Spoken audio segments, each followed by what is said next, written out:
I had to get over my personal feelings of anger and betrayal.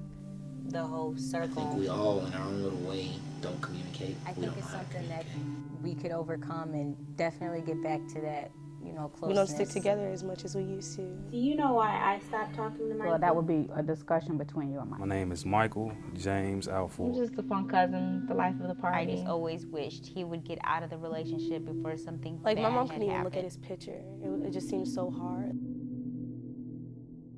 In 2007, I began a journey to learn about my cousin Mikey. In order to learn about him, I had to face a family that I had grown distant from. It seemed as though my family didn't really know much about Mikey either.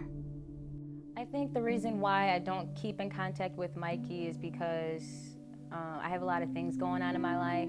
I tend to catch him up every few years, I guess, and write a big letter. I haven't received any mail from him or anything. Try to send him some money from time to time, but again, it's a Coleman thing. We don't write, we call, hey, how you doing? Nobody's dead, we're happy. I had decided to go on this crazy ride to learn more about Mikey.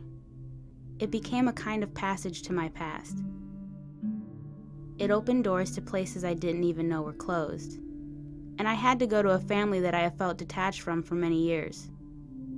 There are always those family members that we wish we were close to, but something stands in the way.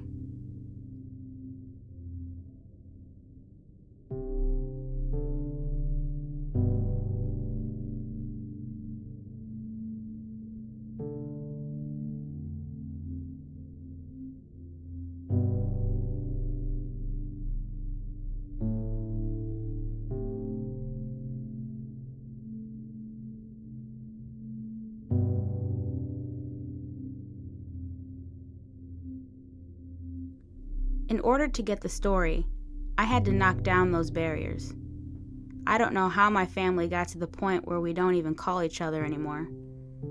And each relative probably has their own theory to why our family drifted apart. We all have different beliefs, ways of living life, and even different skin tones. But will this family always be distant? Or can I create a reconnection by going on this journey? I was born in Scott Air Force Base, Illinois, and was only in the United States for a year before spending the next 9 years of my life in Germany. I was living a completely different life, being overseas, traveling the world with my family, growing up in a military lifestyle, and living in a completely different culture than the rest of my relatives back in the States.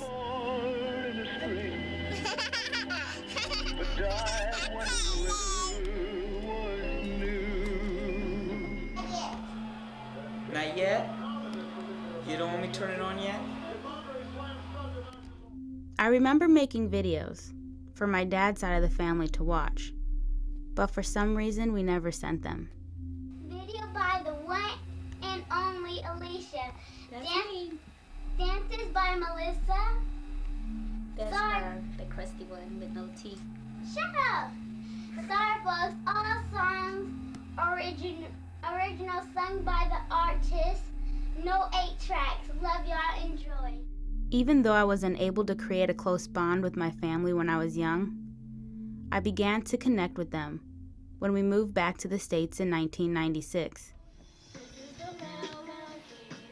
I became close with the family and specifically bonded with my cousin Lakita.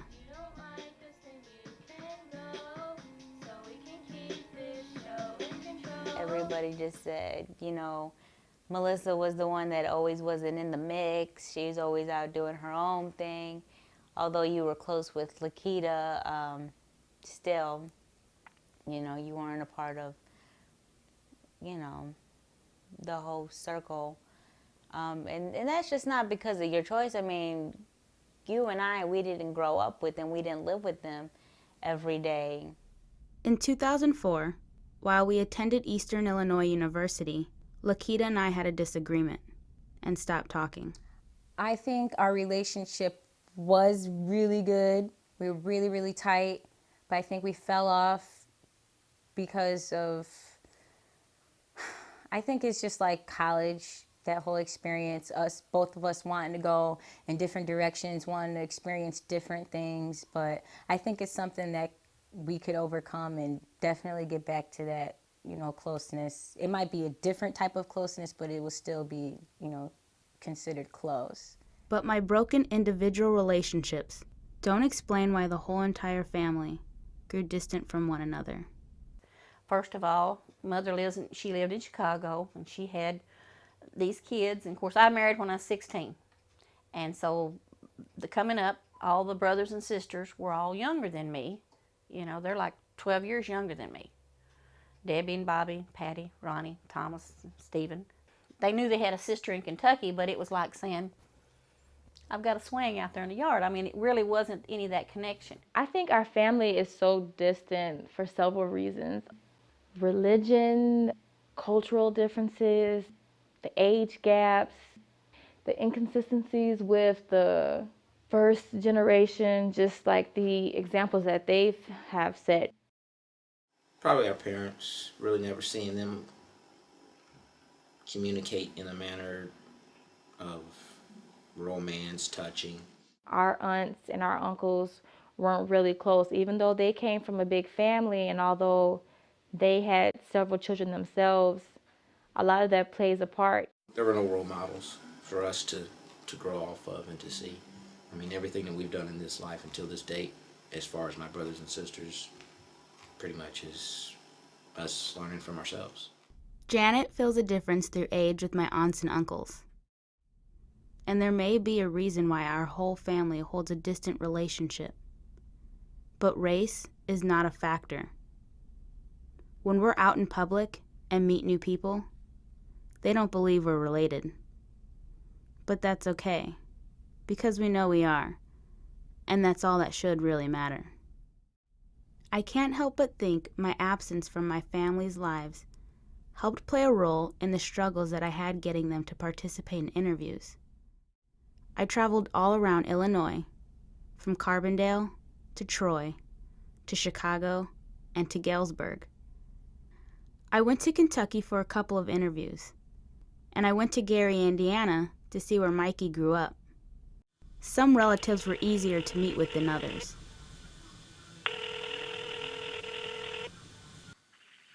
Hey, this is your girl Latrice. Sorry, I'm not available right now, so leave your name and your number. I'll get back to you. All right, bye. I had to get online and search for some people, because I hadn't talked to them in so long. I drove 2 hours to Kentucky to meet with my Uncle Thomas and my cousin Tommy. When I got there, they changed their minds and didn't want to do the interview anymore.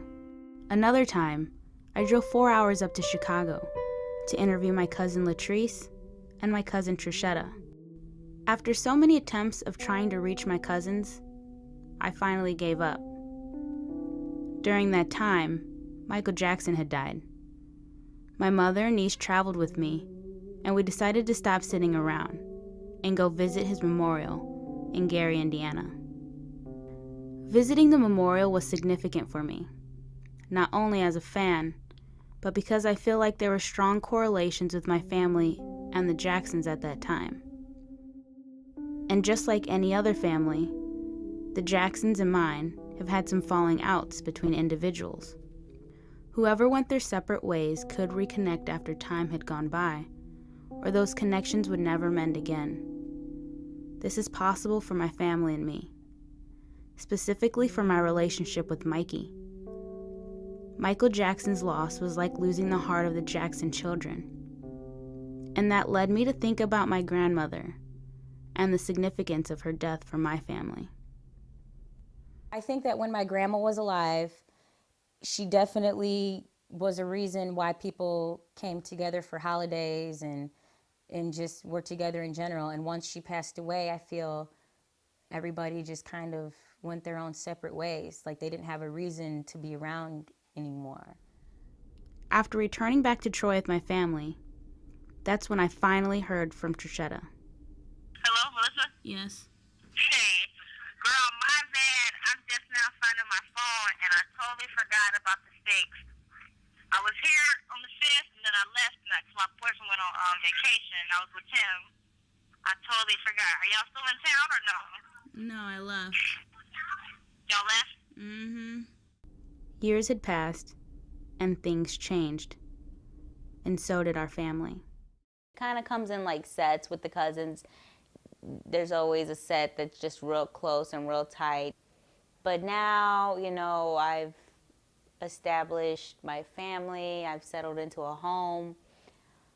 My daughter has activities going on, and my head is more into school right now that I don't make time, really, to be around the family. I think we all, in our own little way, don't communicate. We don't know how to communicate. And I think that prevents us from expanding and broadening our relationships within the family. Families aren't always perfect. It's just, we just go through tougher times, and we don't stick together as much as we used to, like we should. I had to get over my personal feelings of anger and betrayal that I had towards certain family members in order to move forward from past altercations and to understand the different perspectives toward Mikey. I began to question those feelings because so much time had gone by, and I was starting to wonder if the negative emotions I had been holding on to were even necessary anymore. Was it time to let it all go?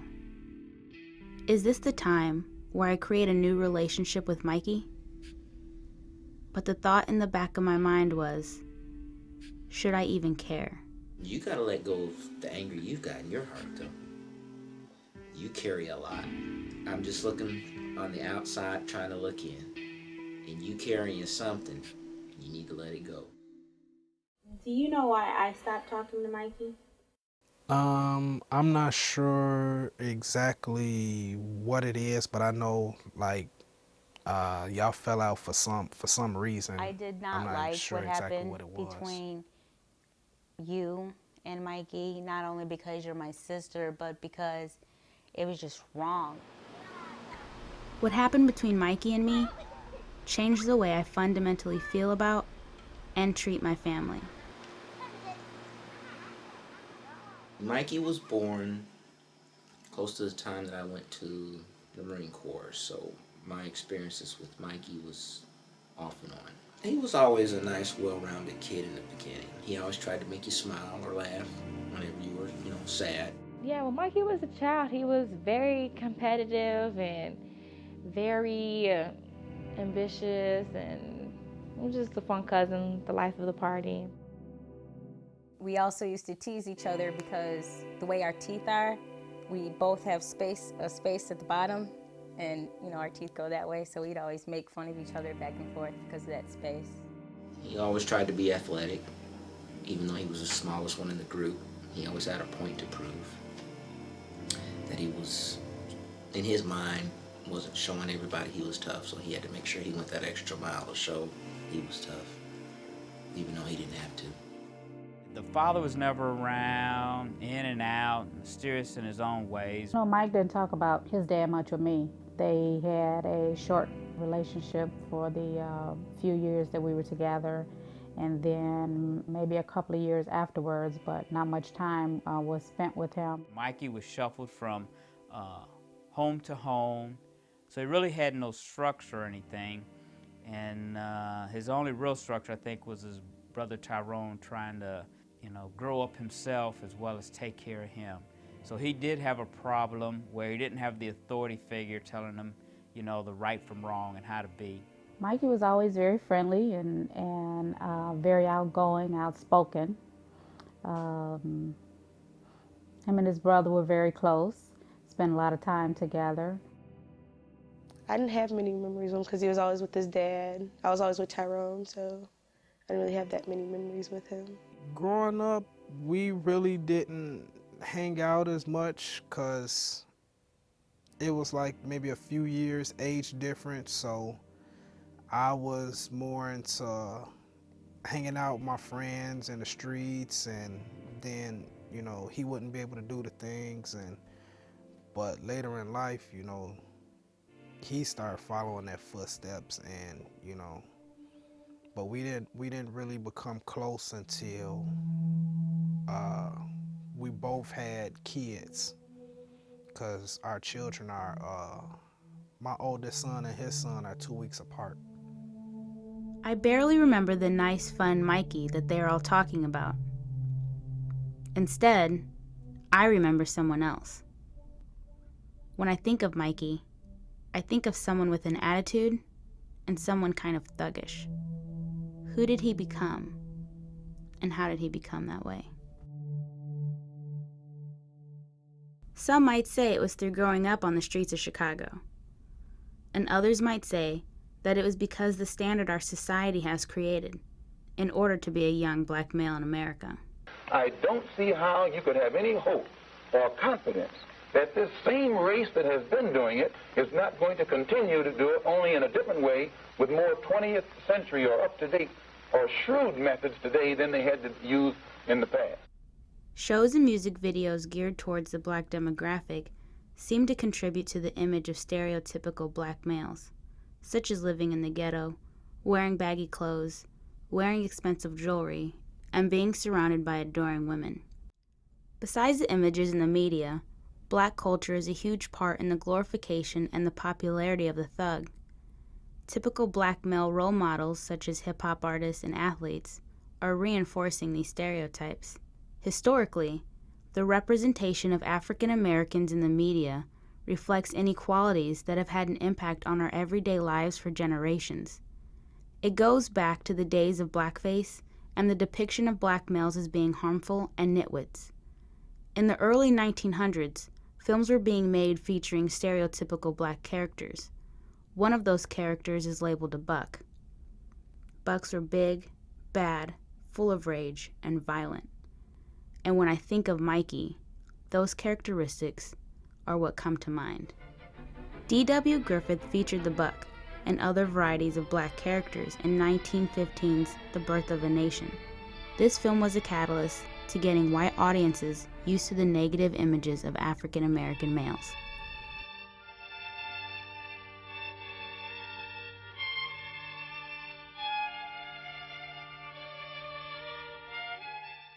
I didn't have nobody personally to sit there and tell me, oh, well, this is right from wrong. You shouldn't do this. You shouldn't do that.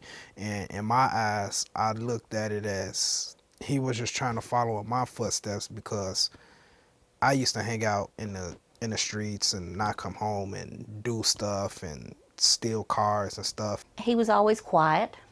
You know, it was like he had an inner anger all the time about everything. You know, it's like he just wanted to lash out at people.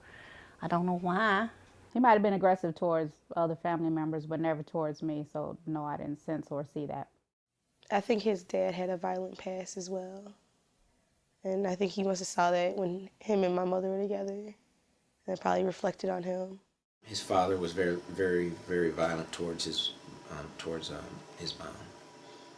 He used to whoop Pat all the time. I can recall a time where he took a .357 and put it, in her face and threatened to take her life. That I believe was witnessed by Mikey as a youngster. For so long, I had read letters Mikey had written my sister. Dear Alicia, I hope this letter reaches you while in the best of health and condition. After reading these letters, I felt like it was time for me to write Mikey. I didn't really know what to write at first, because it felt like I was writing a stranger. And besides hearing the stories from my family, Mikey gave me more insight on what had happened in his life to lead him to become the man that he is today.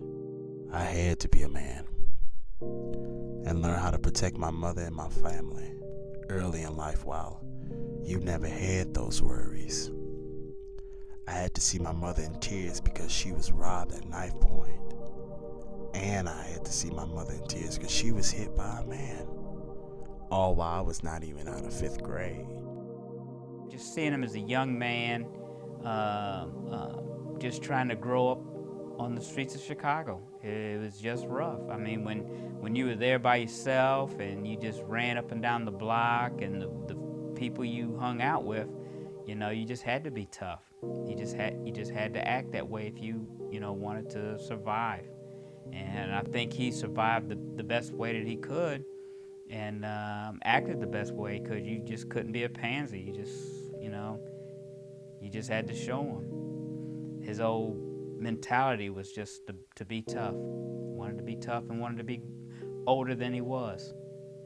And just being around him, you would just tell him, Mikey, you're gonna end up in trouble if you keep acting this way.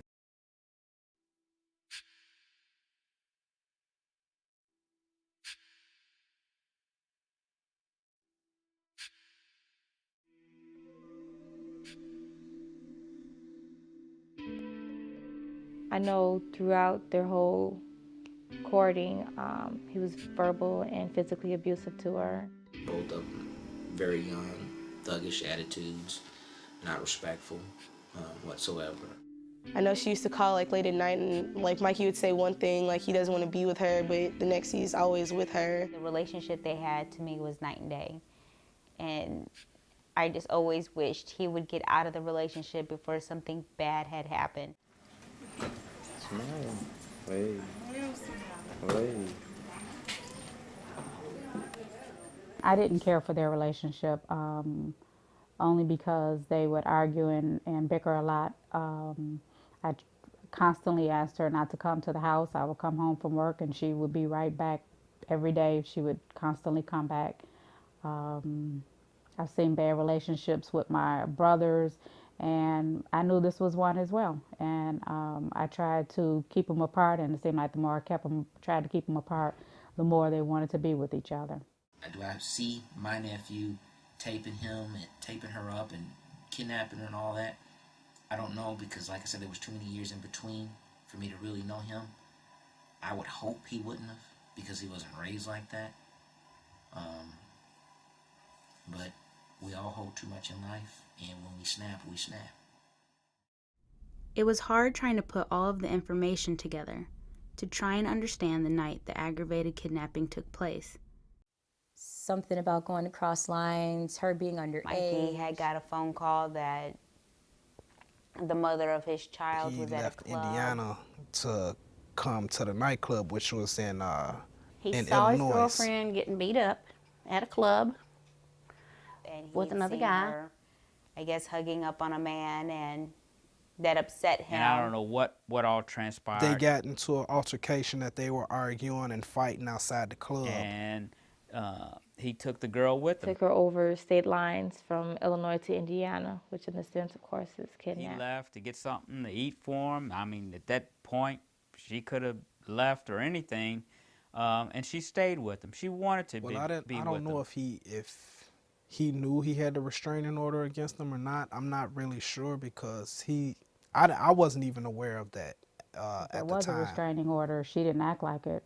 She was still seeing him even after the accusation. I know for a fact that 3 or 4 times she's come over and spent the night, and then we would have to drive her home because Mikey didn't have a car, and she would ask us to drop her off down the street from her mom's house so her mom wouldn't know about it.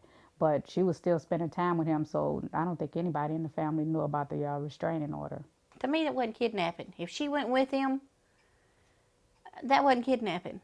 If I go out here and get in a car with you and go off with you, you're not kidnapping me. I'm going with my own free will. I knew why I didn't know the story of Mikey's conviction, but my family's inconsistent stories led me to question them and their reasoning for not knowing. Why were there so many different versions about that one night? From what I was told. From what I heard. What I was told. And I really don't understand it all. I wasn't around that night, so I don't know much details about it. You said, this is what I heard. When you say that, what do you mean? Like, did you hear it from Mikey? Did you hear it from others? Well, I heard from others, and then as well as him. I just chose not to ask because I didn't really want to know. I honestly never thought I would in any kind of way get emotionally involved. But somewhere in the middle of everything, I did. I don't know, I just felt really like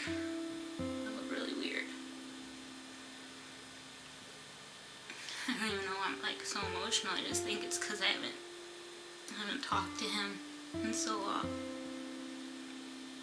It was just really weird, and like we had this casual like conversation, right? Like it didn't even seem like there was anything wrong.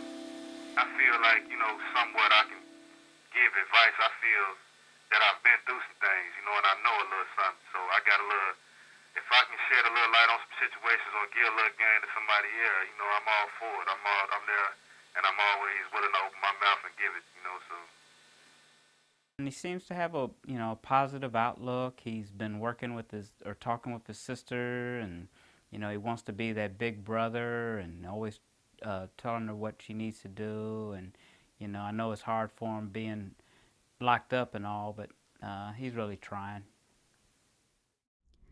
Mikey's absence within our family was not only apparent in his childhood, but his absence due to his incarceration is playing a role in the family's life now, emotionally and financially. Like, my mom couldn't even look at his picture. It just seemed so hard. Like, I couldn't even, like, I had his picture on my computer screen, and like she'd come to my room and she'd see it and she'd make me take it off, because I guess it was just too hard for her. It just seemed like nobody was really there for her that much. She had to do it by herself. It's hard not seeing my second son, my middle child. Emotionally, it's taking a toll on the entire family regarding the stress and the worries, not being able to see him, not being able to talk to him, wondering if he's okay. Sometimes when they're on lockup, can't talk to him for a month at a time, so it's very hard emotionally. Tyron just kind of kept to himself about it, but I guess that was his little brother. I guess it seemed like it was kind of hard on him too. Even though that's my little brother, I feel that I'm out here by myself because I'm sitting here going through situations, and he was the one that was there. I would sit there and talk to, and we would sit there and talk about our problems, no matter what it is. And if I couldn't go to certain people, I know at least he's there to talk to me, to give me advice, or I was there to give him advice. And I feel that I'm out here alone, and at times I need him, and I do get emotional and I do think about him, but I know in the back of my mind he's telling me just to be strong and just life goes on, so. I do wish that I can talk to him more, just because I know that when he gets out, things are going to kind of be awkward, especially since we've had so much lost time. So I think just based off of that, I definitely would want to try and jump back in and keep a talking relationship with him. I communicate with Mikey by writing letters. We did used to talk on the phone, but that got to be expensive. The only way you can communicate with them, I guess, by phone is if he calls collect. And Mikey likes to talk the whole time, which I don't blame him. Well, we try and keep it limited to $50 a month on the phone bill. And that way, that enables me to afford to continue talking. He has it figured out, and he'll call maybe once a week. And times when he don't call, when it gets towards the end of the month, he'll call maybe 2 to 3 times throughout the week. And it's hard. I think he really welcomes more that face-to-face contact, and it's hard for folks to get out that way. But if he can communicate with people on the phone, he'd really appreciate that, and I know he would. But it's hard sometimes on people with the collect call. We make plans to go see him, but a lot of people bail out at the last minute, or plans change. Well, it takes about a tank and a half. So now that gas has increased in price, it's pretty expensive going down and back to see him, but well worth it. No, I've never been to the prison to see Mikey. I just felt that it would be real emotional to go see him. I mean, I've always had the desire, but I didn't know where he was at. And I mean, it's really no thing to find out. It's just Really, for me, it was just a matter of finding time, making time to go to the prison, especially after he had this stroke. I really wanted to go.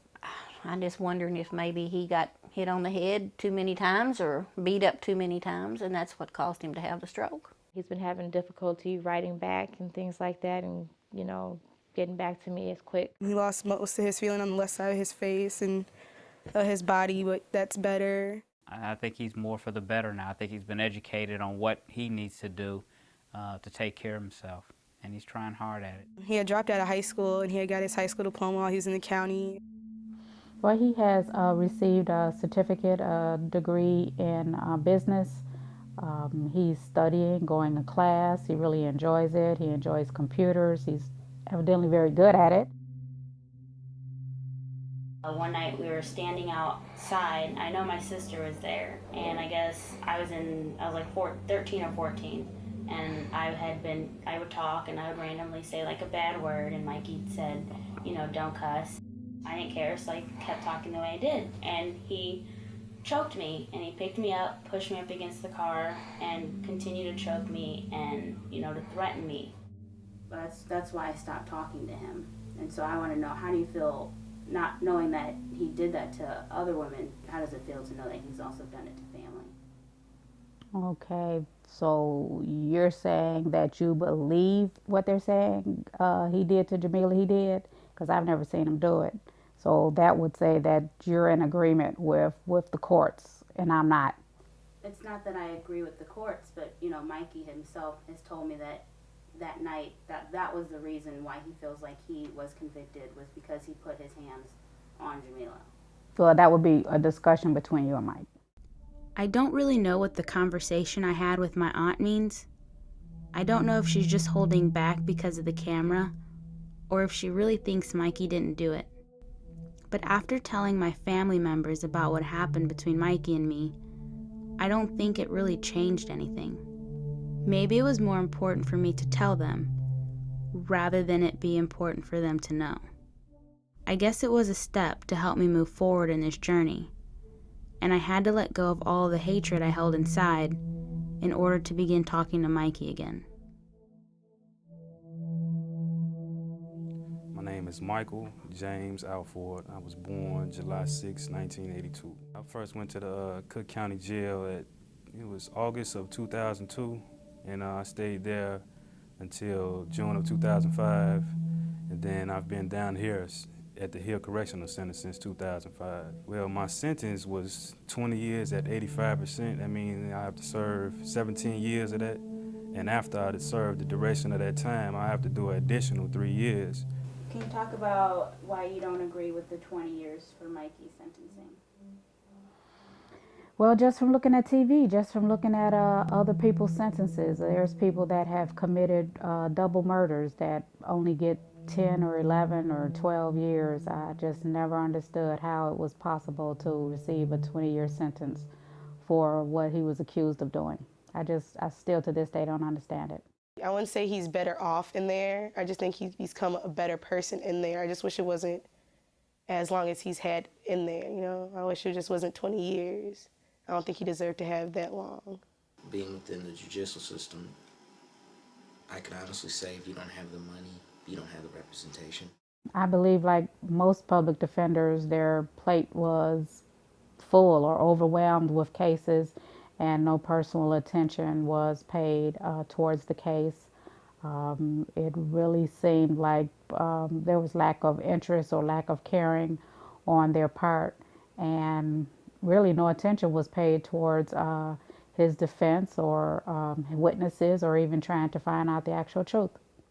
It's not a real foolproof case. It was just what railroaded me, what got me convicted of this is, I believe, the ineffective assistance of my counselor. So anyway, I give her all the facts. I give her, you know, police officers, security guards, you know, go check out the cameras and you will see all this. And I gave her the driver's name.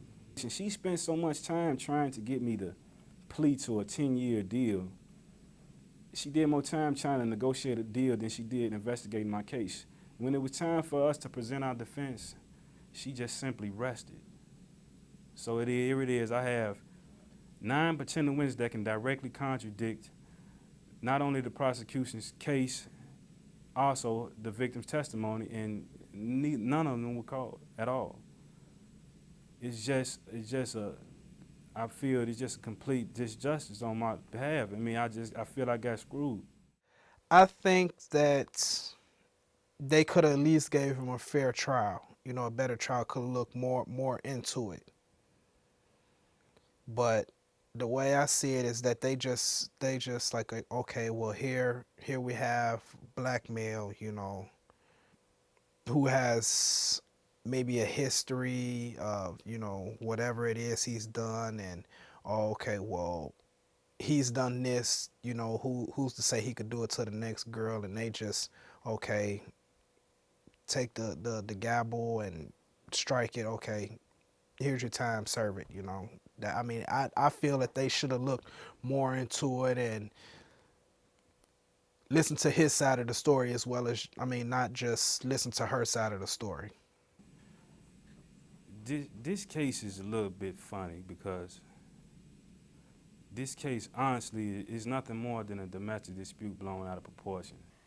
Mikey had got a phone call that the mother of his child was at a club. The victim called me the night of the alleged kidnapping and set up a meeting to discuss not only our relationship but the visitation, for me to visit the visitation of my child. He saw his girlfriend getting beat up at a club, and with he'd another seen guy. her, I guess, hugging up on a man, and that upset him. You know, I waited out the club, and I waited till they came out, till she came out, because she was going to leave before the club ended. So I waited out there the time she told me to meet her out there, but she didn't come. So I waited an extra 20 minutes till the club let out. And here she is coming out the club, you know, intoxicated, I mean, not in a state of mind to have a conversation, you know, especially about the visitation of my child. She come out the club intoxicated, drunk with 2 other friends, and it was like maybe one other person that she was with, I don't know. They got into an altercation that they were arguing and fighting And it outside upset the me club. because I traveled out here. You know, I paid this guy to take me out here, and traveled out here to go talk to her for these specific reasons. She's not in the mind state of doing that, so it just completely derailed all my plans, and it frustrated me because at the time I was young, I was a child, and I had a temper problem, and I allowed, instead of just walking away from the situation, I allowed this to frustrate me and anger me. So I told her, come on, we got to talk about this. You know, I kind of said it aggressively, and I, you know, put my arm around her, and I walked her across the street. And I don't know what all transpired. I made the mistake of putting my hands on her in the back seat of the car. I hit her twice, and I admit to that, and that was a mistake. Took her over state lines from Illinois to Indiana, which in a sense, we ended up driving to Gary. She testified at trial that, you know, I beat her from in front of the club all the way to Gary, Indiana, which is maybe 35, 40-minute drive. Her being underage? No, she's actually maybe 4 years older than me. He left to get something to eat for him. I mean, at that point, she could have left or anything, and she stayed with him. When I took her to Gary, she, you know, we calmed down, we talked, you know, that night, you know, later on through that night, you know, we were still somewhat involved. So, you know, we had a little relations that night. I had sex with her that night. By me putting my hands on her, that constituted great bodily harm. That was the gist of that case, the great bodily harm. Even though when she went to the hospital, got checked out, she had no medical injuries, no broken bones, no bruised faces, nothing. Just if I beat you from Harvey, Illinois, all the way to Gary, Indiana, and you, 110 pounds soaking wet, or 105 pounds maybe, give or take, you're going to have some damage. Even though a lot has changed in society when it comes to race, the media still plays a major role in presenting old stereotypes and creating new stigmas towards African American males. If anybody should be scared around here, it's us. We the only two black faces surrounded by a sea of over-caffeinated white people patrolled by the trigger-happy LAPD. So you tell me, why aren't we scared? Because we got guns? You could be right. Images being seen by audiences all over the world consist of black men wearing baggy jeans worn below the waistline, carrying and using a gun, committing black-on-black crime, degrading women, and engaging in domestic abuse. These images being seen could be a contributing factor for the alarmingly high rate of African American males incarcerated in America's prisons. As I was growing up in Germany on a military base, race was not an issue. When I moved to the United States, I began to experience the stereotypes and controversial images firsthand. However, I had many black family members, and many of them did not act, look, or seem in any way like these images I was watching on our television. I also had to recognize that I had become desensitized to these images and felt these stereotypes creeping into my own image of my family. So maybe I was wrong when I said that race was not a reason why my family wasn't close, because it seems as though unconsciously it was for me. I had let a violent event in my life get in the way of my relationship with Mikey, and I took those emotions that I had towards him and put stereotypes on other black men, in my family, and in society. Now when I think about the physical altercation Mikey and I had, I truly began to question whether these were simply stereotypes or if these images were what African American males were trying to live up to. I think the stereotype is true. That's the environment that they grew up in. That's the environment that they've had to adjust to. And that's the environment that they know. And because of that, that's the life that they live. And yes, it is a stereotype because not all black men adhere to it, but the majority of them do, unfortunately. No, I personally don't believe in the stereotype, but I think with his actions, he definitely did give him a reason to have it. You know, he's just, one of the guys that's thrown in the pile. It comes from where you live and how you live, and you think because you're doing wrong. I mean, if you're slinging drugs, if you're ripping off houses, if you're stealing cars and stuff like that, yeah, you're going.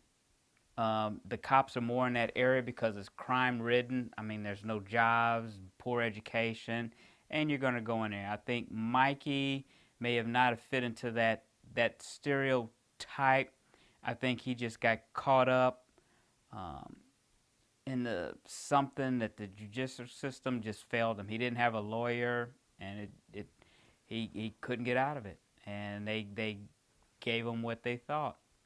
All black men are not like that. They're all not violent. They all don't have the mentality to think like that, to be women beaters or to be rapists or anything. I feel it's just maybe the way that they was brought up or raised, or just hanging around the different crowds of people.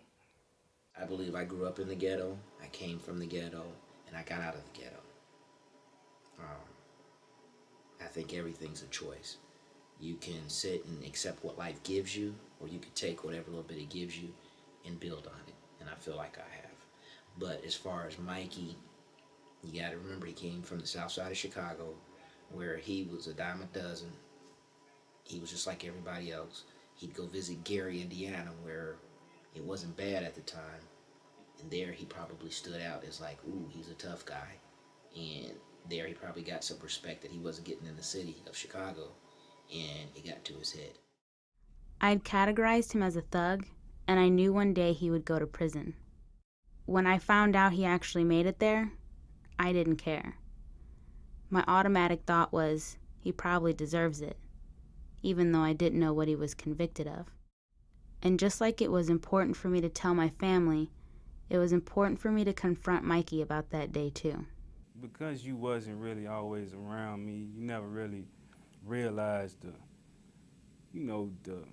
role I had to play in this family, as far as us, the cousins and the, sisters and the brothers and things of that nature. I saw you trying to be someone you really wasn't. You truly wasn't. You wasn't this aggressive person, or you using all this profanity, and it kind of frustrated me because I never, this wasn't you. You wasn't this street hood person. You didn't grow up in the streets. You know what I'm saying? I did, and and you was, you had a decent life, and you had people to look up to, and you had this positive and well-structured family, and you posted making steps forward, not backwards. I'm not finna let you sit there and be no hood chick or no person that's walking around here with your chest poked out. Let me do that. Let me be the hood dude. Let me be the dude with his chest poked out. Let me be the aggressor. Let me make the mistakes. You got to push forward. You got to strive to be a success. And I wasn't able to sit back and allow you to take those steps. And it kind of frustrated me that why are you always using this profanity?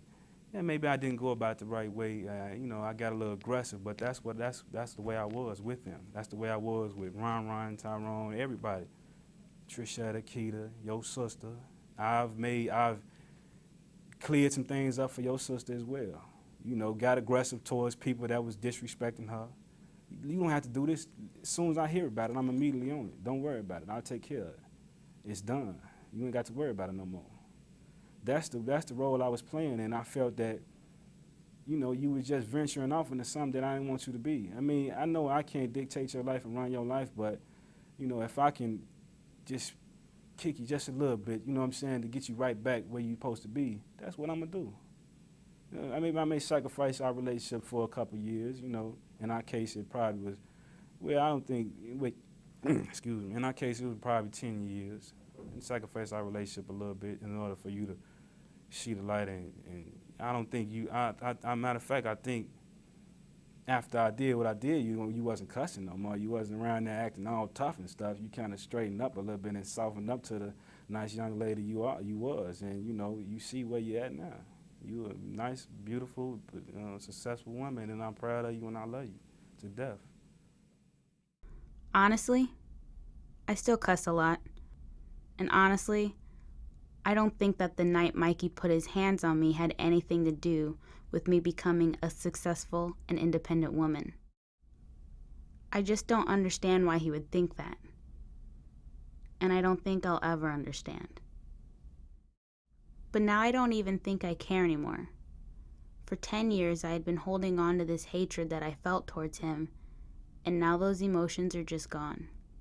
Do you think any time in the future anything would change with the family, like us getting closer?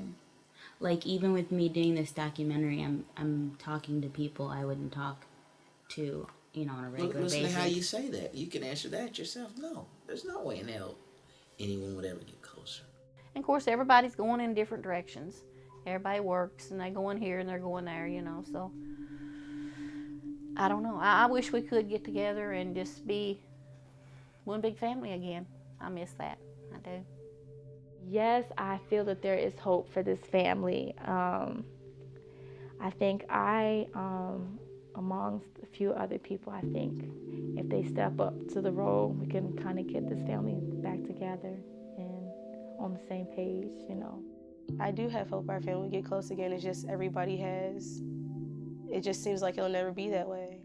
Sometimes, things are just better left apart. Being behind the camera is what made me feel comfortable enough to go talk to my relatives. And it seems as though Mikey being behind bars has motivated him to care for the family more.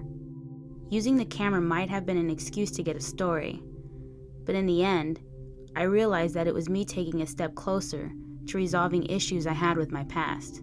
Maybe it was destined for me to, destined by the Most High for me to sit back for a couple years, and get my mind together. Maybe I was heading in the wrong direction that ultimately would have ended me up killed or something like that, I hope he can make a life for himself. I'm afraid this is going to really scar him. I hope it doesn't make him bitter. It probably wouldn't me, being locked up that long. I would be bitter at everything. But I hope it doesn't make him so bitter that he will get out and do something silly again and go back, I hope he can get out and get him a job and get his life together. There's opportunities for him and stuff, but I think he's going to get caught up into, you know, all of this, everybody loves me because I'm gotten out, and it's an image I have to uphold. And he may get caught up in that, and it's going to be hard for him. I just don't know. Society's not set up for him to get out and to stay out. Society says you serve your time, but probation, stipulations of getting yourself reacclimated to society is not set up for you. He's going to be a convicted felon. What does that mean?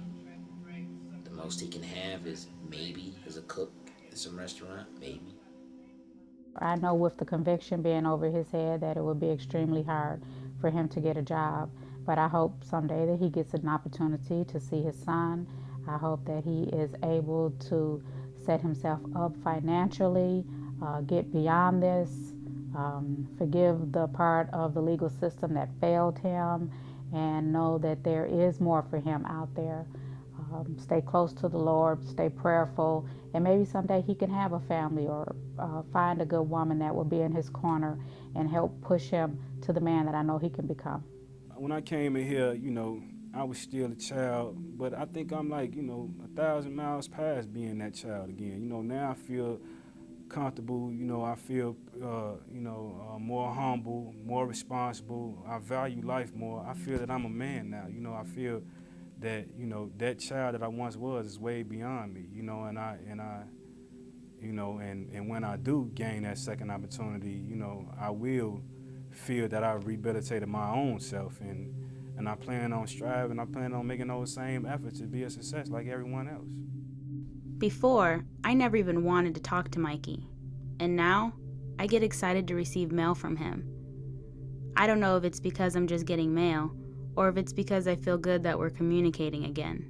I never wanted an apology from Mikey, because what is done is done. I might not have all the answers to all the issues that I have had with my family, and this documentary has created more questions, but I began this journey to learn more about Mikey.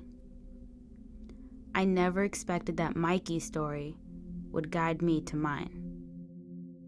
We all have in life those certain defining moments that change us, and that violent encounter with Mikey did that for me. Before, I had never thought about where that part of my personality came from, or how that has affected my everyday life. It changed me, but not in the way that he said it did. It changed the way I felt about him, my family, and men. My relationships with my family haven't completely changed, and probably never will, but my views towards Mikey as a person have definitely changed. I feel like I've come out of this a better person because I'm letting a lot of things go, and I have more communication with certain family members than I have ever had before. Will it always stay like this? I guess only time will tell.